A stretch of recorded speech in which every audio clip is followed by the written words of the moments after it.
Hey, if you endured the last one, this one's going to be better, I promise. No, sir, we have no internet, so I'm using my phone, which means that I should be able to stay online for a little while.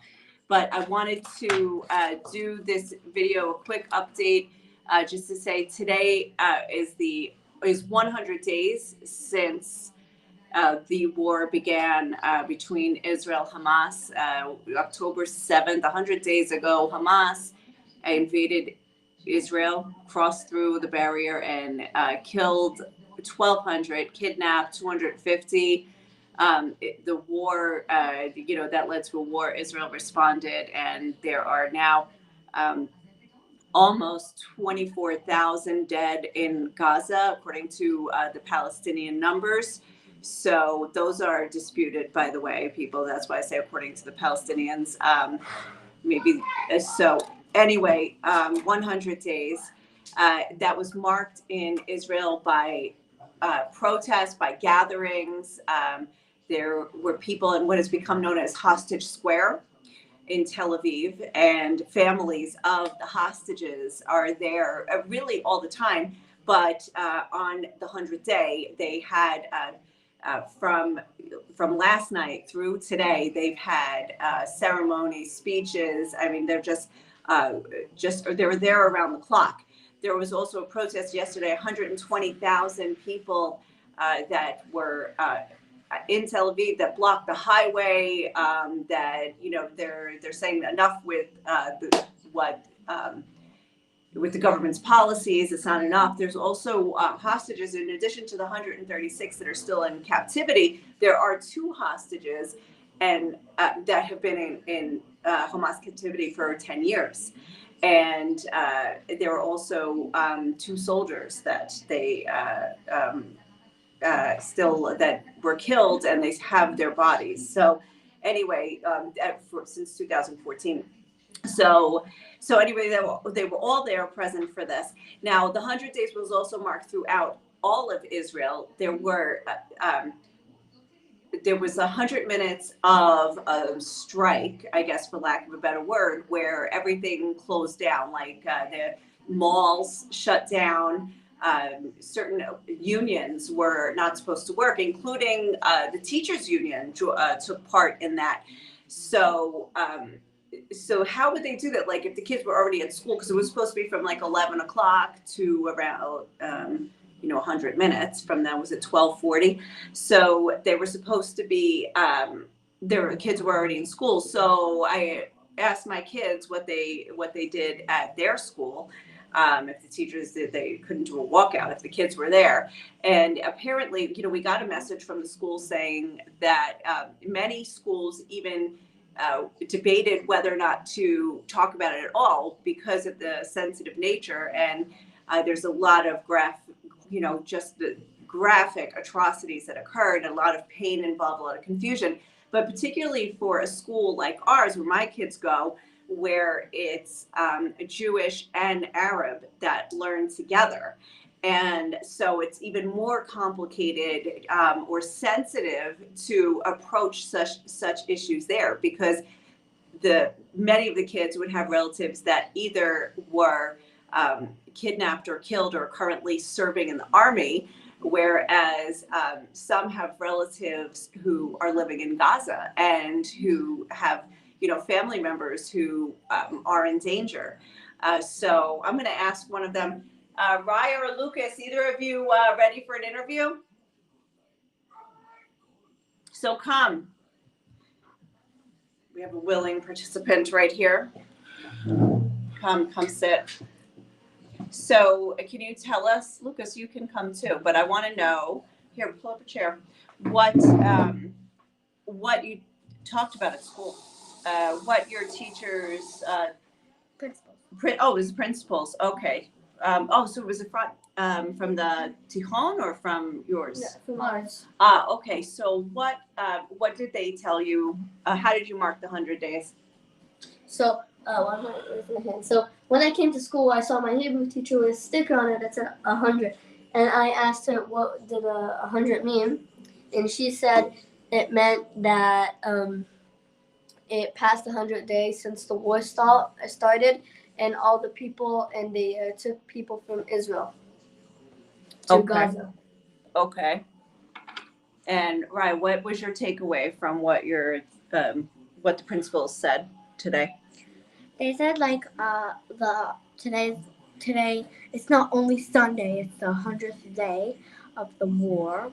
And then they let the kids talk. Some of the kids said their brother's friends got kidnapped on the October 7th, and some of them got passed away. Yeah, it's hard to say. Yeah. But she's my friend. Really? In the choir. Yeah. And somebody she knows was killed. So what did the principal say Wow. in the class? And so were these Jews or Arabs or both? Both. One Jew said it, and the rest were the Arab people that did it. Speak. Say it again. Yeah, say it again. So only one Jew said it, and all of them were the Arab people that said it. Oh yeah. So are they? Did they lose people in Gaza? No. That live in Gaza? No. Okay. That live in Israel? Mm. Oh wow, interesting. Okay. So what else did the teachers talk about, or the principals? What did they say about war and? My principal said that in war, no one wins, because at the end both people from both sides die. So that's why in the war no one wins. Mm-hmm. Okay. Because everyone loses people. Mm-hmm. And anything else, Brian? They mostly said the same thing that they told Lucas. Mm-hmm. Okay. Did you have like any moment of silence or prayers or anything like that? No, we don't have that. Okay. Okay. And also for our family, we know people who have family in Gaza, and we know people, and we know soldiers who are in Gaza. So it's crazy that all of that can intersect like in one family and in one setting that you can know. I don't know. Just speaks to the complicated nature of this place. Okay. Well, anything else, guys? Nope. Okay. All right. So that's a little bit of a taste of what happens here, in uh, how they're dealing with things here, like for the kids, for the schools, and how it is very sensitive to talk about these things. I mean, even if it's a school that's like all Jewish or all Arab, it's still very sensitive subject matter for children, let alone if it's a mixed population in the school. So that's how they handled it at the Hand in Hand school in Jerusalem today. I will just add that Hezbollah, which is based in southern Lebanon, marked the day with, I think it was an anti-tank rocket that went across from southern Lebanon into Israel, into northern Israel, hit a home and killed 2 people. So that possibly represents escalation in the north, on the northern front. On the other hand, we haven't heard any attacks today from the Houthis in Yemen, even though the U.S. attacked Houthi targets in Yemen twice. So I'm not sure if that means that that front will quiet down. And other than that, I think there was some rocket alerts from Gaza, which have been very infrequent lately.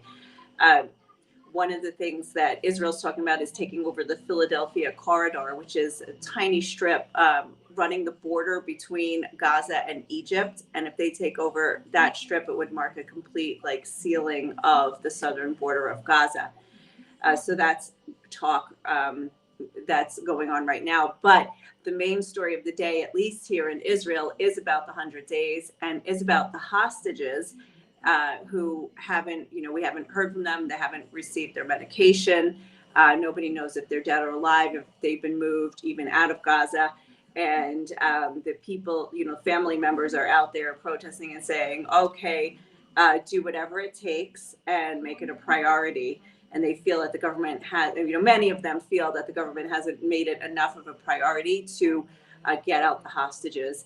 And they want them to change their policy to reflect that, whatever it takes. So we'll see what happens. And that's it for now. 100 days since October 7th. I think it was on January 1st when everybody was saying, that Happy New Year, it's January 1st. People in Israel were saying it's October 87th. It's like time stood still and we're still stuck in that. So anyway, on that note, with our guests here too, I'm going to go.